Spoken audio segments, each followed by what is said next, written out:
El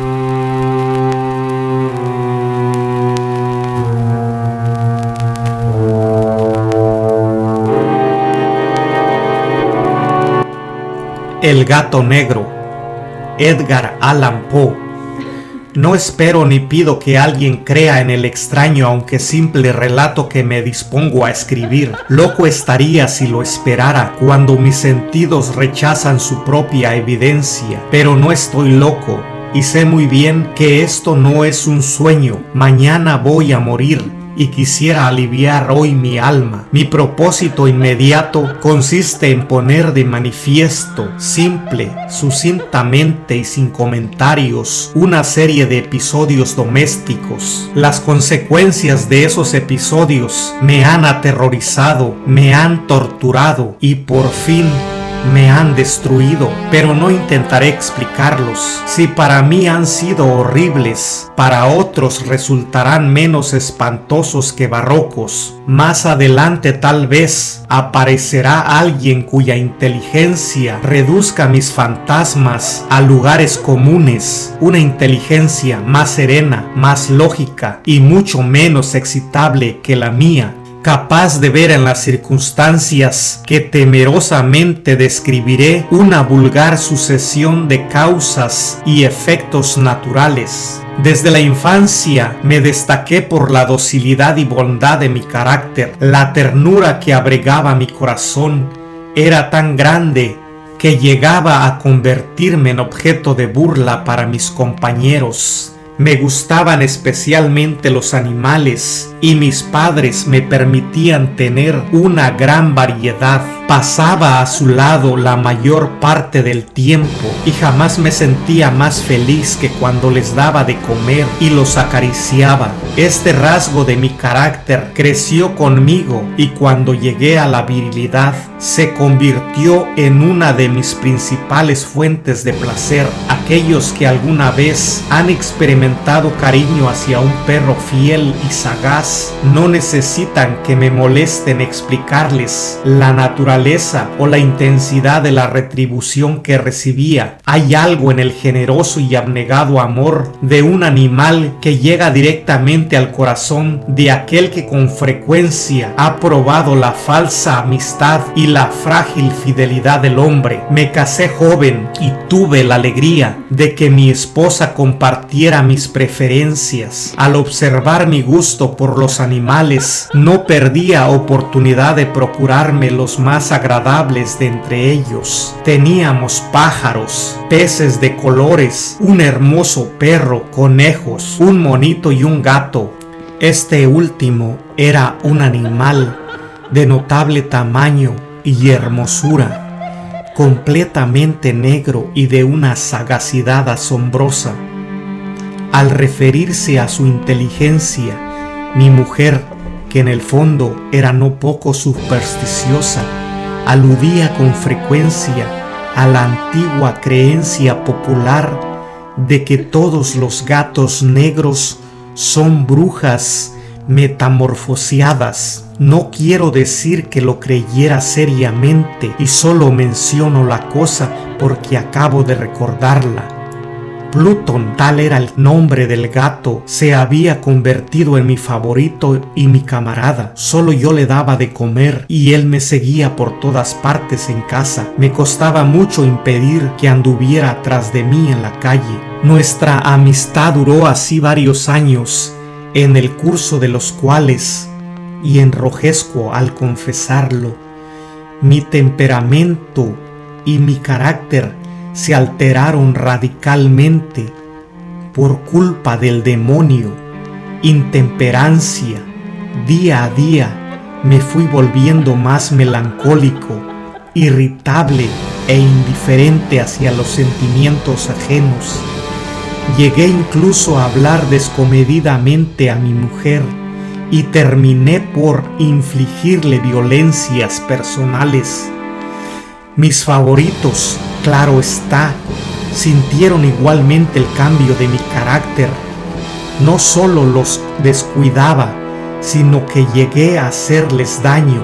Hacia Plutón, sin embargo, conservé suficiente consideración como para abstenerme de maltratarlo, cosa que hacía con los conejos, el mono y hasta el perro, cuando por casualidad o movidos por el afecto se cruzaban en mi camino. Mi enfermedad, empero, se agravaba, pues ¿qué enfermedad es comparable al alcohol? Y finalmente el mismo Plutón, que ya estaba viejo y por tanto algo enojadizo, empezó a sufrir las consecuencias de mi mal humor. Una noche en que volví a casa completamente embriagado después de una de mis correrías por la ciudad, me pareció que el gato evitaba mi presencia y lo alcé en brazos, pero asustado por mi violencia me mordió ligeramente en la mano. Al punto se apoderó de mí una furia demoníaca y ya no supe lo que hacía. Fue como si la raíz de mi alma se separara de golpe de mi cuerpo y una maldad más que diabólica, alimentada por la ginebra, estremeció cada fibra de mi ser. Sacando del bolsillo del chaleco un cortaplumas, lo abrí mientras sujetaba al pobre animal por el pescuezo y deliberadamente le hice saltar un ojo. Enrojezco, me abrazo, tiemblo mientras escribo tan condenable atrocidad. Cuando la razón retornó por la mañana, cuando hube disipado en el sueño los vapores de la orgía nocturna, sentí que el horror se mezclaba con el remordimiento ante el crimen cometido, pero mi sentimiento era débil y ambiguo, no alcanzaba a interesar al alma. Una vez más me hundí en los excesos y muy pronto ahogué en vino los recuerdos de lo sucedido. El gato entre tanto mejoraba poco a poco.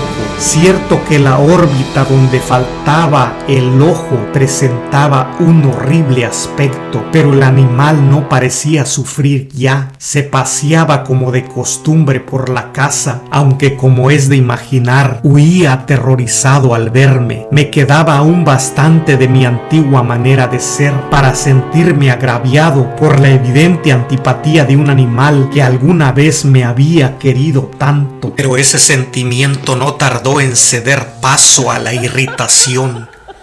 Y entonces, para mi caída final e irrevocable, se presentó el espíritu de la perversidad. La filosofía no tiene en cuenta a este espíritu y sin embargo tan seguro estoy de que mi alma existe como de que la perversidad es uno de los impulsos primordiales del corazón humano, una de las facultades primarias indivisibles, uno de esos sentimientos que dirigen el carácter del hombre. ¿Quién no se ha sorprendido a sí mismo 100 veces en momentos en que cometía una acción tonta o malvada por la simple razón de que no debía cometerla? ¿No hay en nosotros una tendencia permanente que enfrenta descaradamente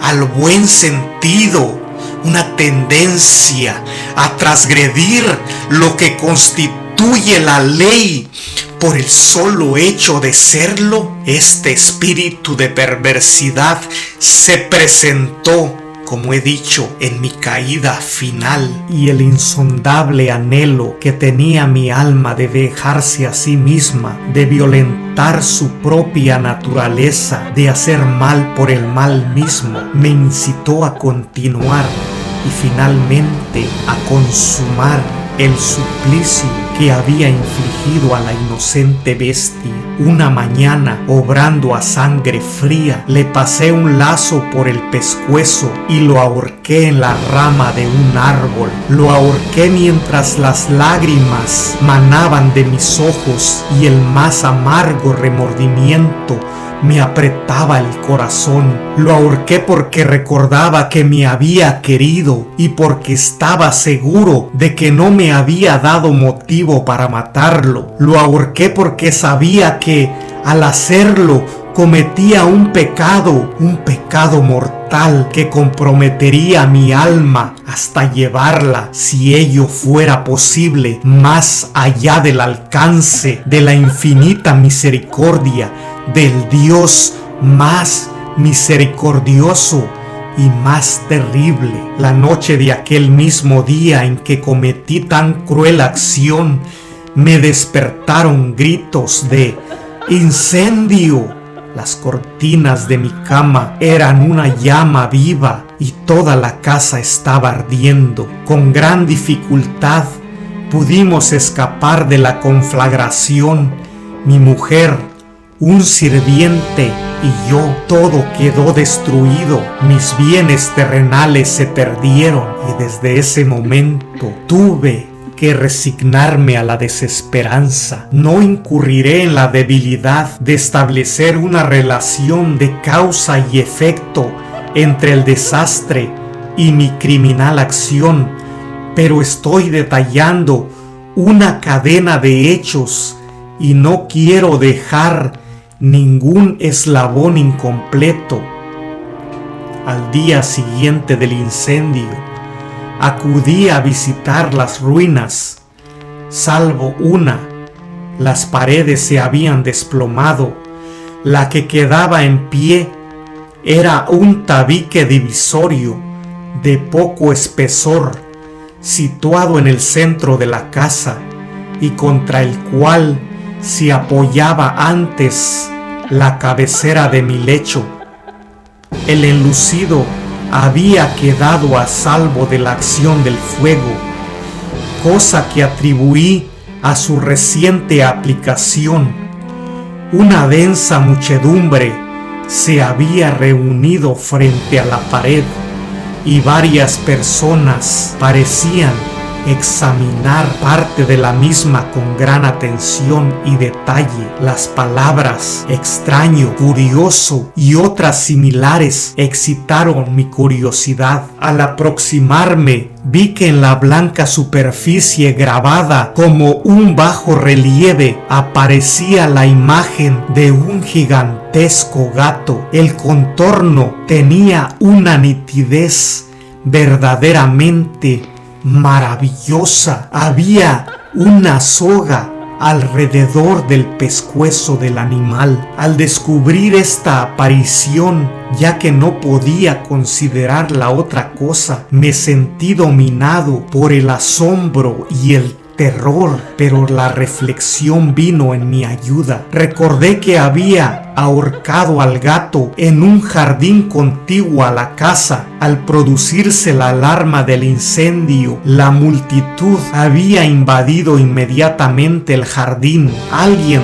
debió de cortar la soga y tirar al gato en mi habitación por la ventana abierta. Sin duda, habían tratado de despertarme de esa forma. Probablemente la caída de las paredes comprimió a la víctima de mi crueldad contra el enlucido recién aplicado, cuya cal, junto con la acción de las llamas y el amoníaco del cadáver, produjo la imagen que acababa de ver. Si bien en esta forma quedó satisfecha mi razón, ya que no mi conciencia, sobre el extraño episodio, lo ocurrido impresionó profundamente mi imaginación. Durante muchos meses no pude librarme del fantasma del gato, y en todo ese tiempo dominó mi espíritu un sentimiento informe que se parecía sin serlo al remordimiento. Llegué al punto de lamentar la pérdida del animal y buscar en los viles antros que habitualmente frecuentaba algún otro de la misma especie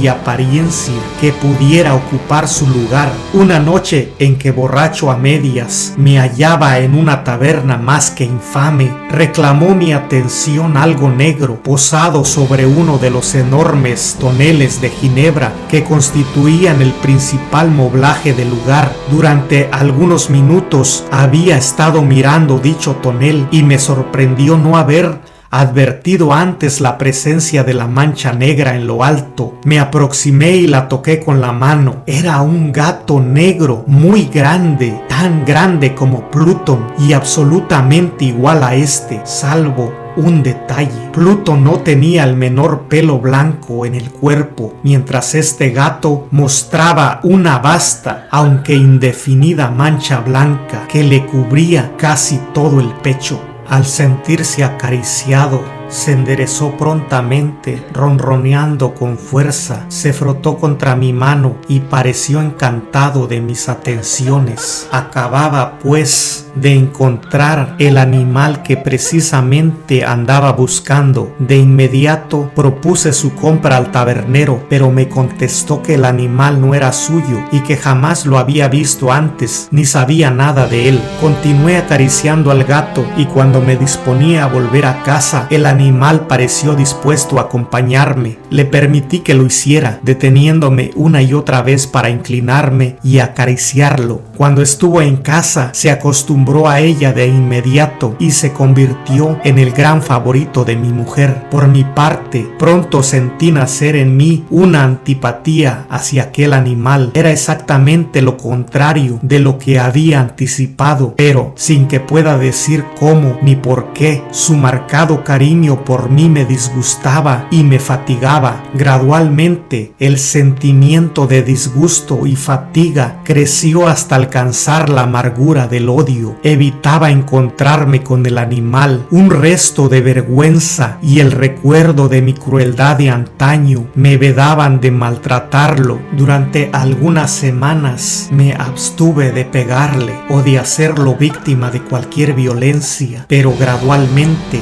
muy gradualmente, llegué a mirarlo con inexpresable odio y a huir en silencio de su detestable presencia, como si fuera una emanación de la peste. Lo que sin duda contribuyó a aumentar mi odio fue descubrir a la mañana siguiente de haberlo traído a casa que aquel gato, igual que Plutón, era tuerto.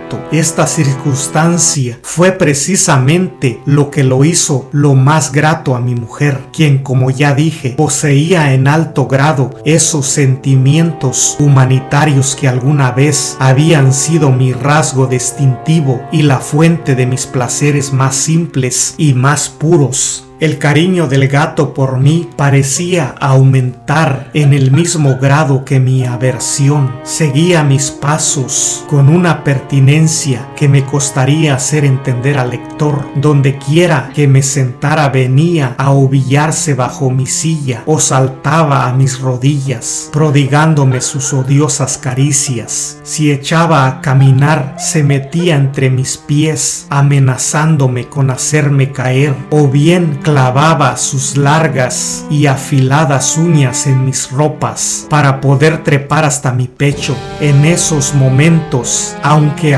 ansiaba aniquilarlo de un solo golpe, me sentía paralizado por el recuerdo de mi primer crimen, pero sobre todo quiero confesarlo ahora mismo, por un espantoso temor al animal. Aquel temor no era precisamente miedo de un mal físico, y sin embargo me sería imposible definirlo de otra manera. Me siento casi avergonzado de reconocer, sí, aún en esta celda de criminales, me siento casi avergonzado de reconocer que el terror, el espanto que aquel animal me inspiraba era intensificado por una de las más insensatas quimeras que sería dado concebir. Más de una vez mi mujer me había llamado la atención sobre la forma de la mancha blanca de la cual ya he hablado y que constituía la única diferencia entre el extraño animal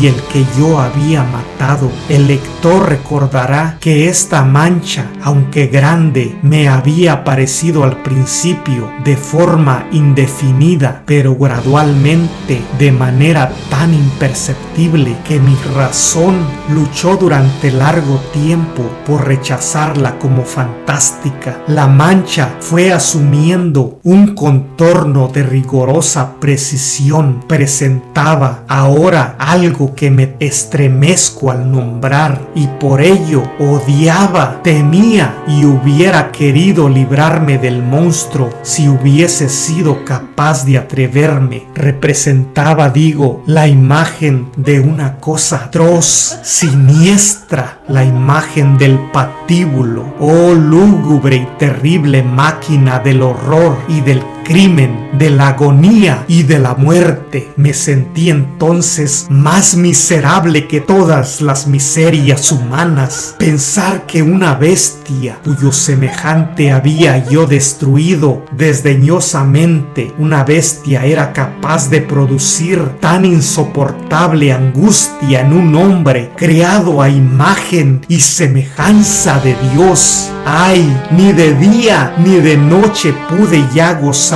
de la bendición del reposo. De día aquella criatura no me dejaba un instante solo. De noche despertaba hora a hora de los más horrorosos sueños para sentir el ardiente aliento de la cosa en mi rostro y su terrible peso, pesadilla encarnada de la que no me era posible desprenderme, apoyado eternamente sobre mi corazón. Bajo el agobio de tormentos semejantes sucumbió en mí lo poco que me quedaba de bueno. Solo los malos pensamientos disfrutaban ya de mi intimidad. Los más tenebrosos, los más perversos pensamientos, la melancolía habitual de mi humor creció hasta convertirse en aborrecimiento de todo lo que me rodeaba y de la entera humanidad. Y mi pobre mujer, que de nada se quejaba, llegó a ser la habitual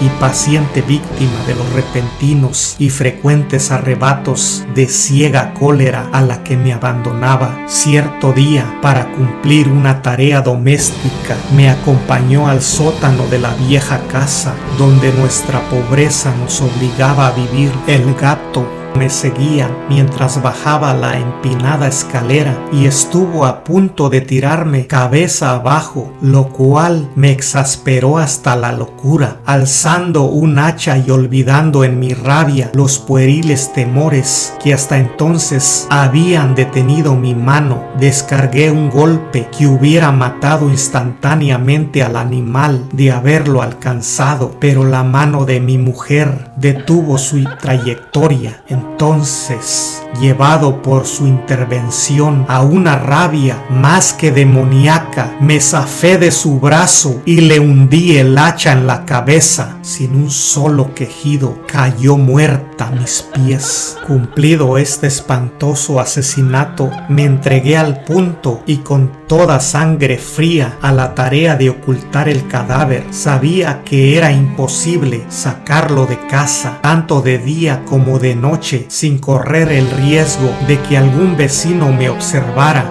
Diversos proyectos cruzaron mi mente. Por un momento pensé en descuartizar el cuerpo y quemar los pedazos. Luego se me ocurrió cavar una tumba en el piso del sótano. Pensé también si no convenía arrojar el cuerpo al pozo del patio o meterlo en un cajón como si se tratara de una mercadería común y llamar a un mozo de cordel para que lo retirara de casa. Pero al fin di con lo que me pareció el mejor expediente y decidí emparedar el cadáver en el sótano, tal como se dice que los monjes de la Edad Media emparedaban a sus víctimas. El sótano se adaptaba bien a este propósito. Sus muros eran de material poco resistente y estaban recién revocados con un mortero ordinario que la humedad de la atmósfera no había dejado endurecer. Además, en una de las paredes se veía la salencia de una falsa chimenea, la cual había sido rellenada y tratada de manera semejante al resto del sótano. Sin lugar a dudas sería muy fácil sacar los ladrillos de esa parte, introducir el cadáver y tapar el agujero como antes, de manera que ninguna mirada pudiese descubrir algo sospechoso.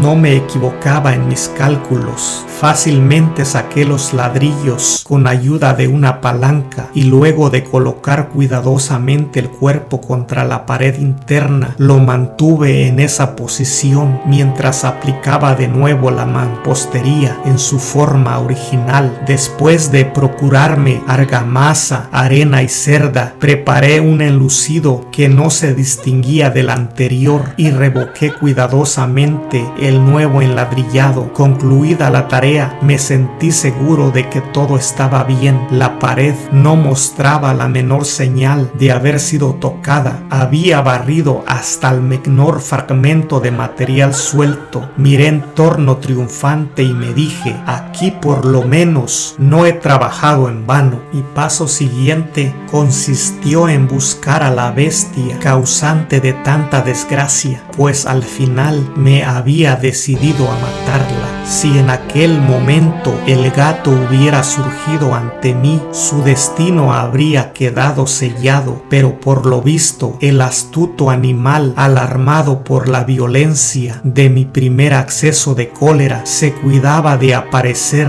mientras no cambiara mi humor. Imposible describir o imaginar el profundo, el maravilloso alivio que la ausencia de la detestada criatura trajo a mi pecho. No se presentó aquella noche y así, por primera vez desde su llegada a la casa, pude dormir profunda y tranquilamente. Sí, pude dormir aún con el peso del crimen sobre mi alma. Pasaron el segundo y el tercer día y mi atormentador no volvía. Una vez más respiré como un hombre libre. Aterrado, el monstruo había huido de casa para siempre. Ya no volvería a contemplarlo. Gozaba de una suprema felicidad y la culpa de mi negra acción me preocupaba muy poco. Se practicaron algunas averiguaciones a las que no me costó mucho responder. Incluso hubo una revisión en la casa, pero naturalmente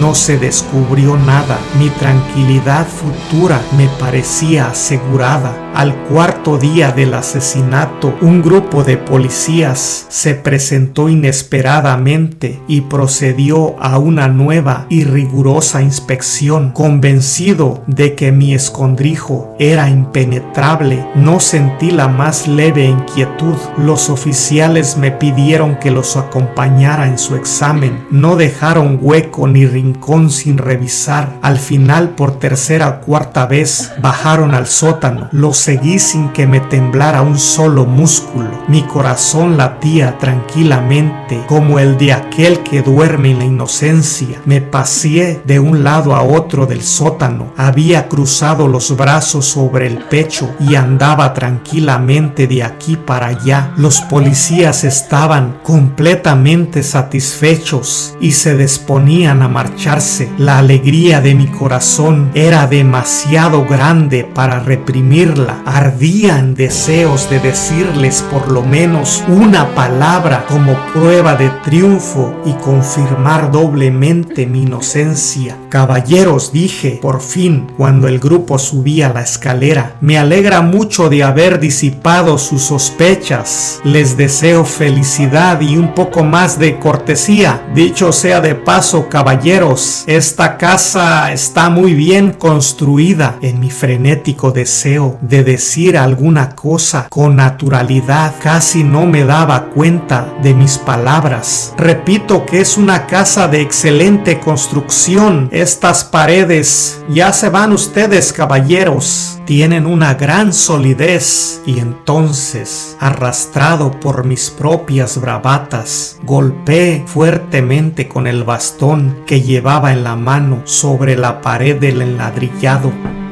tras de la cual se hallaba el cadáver de la esposa de mi corazón. Que Dios me proteja y me libre de las garras del archidemonio.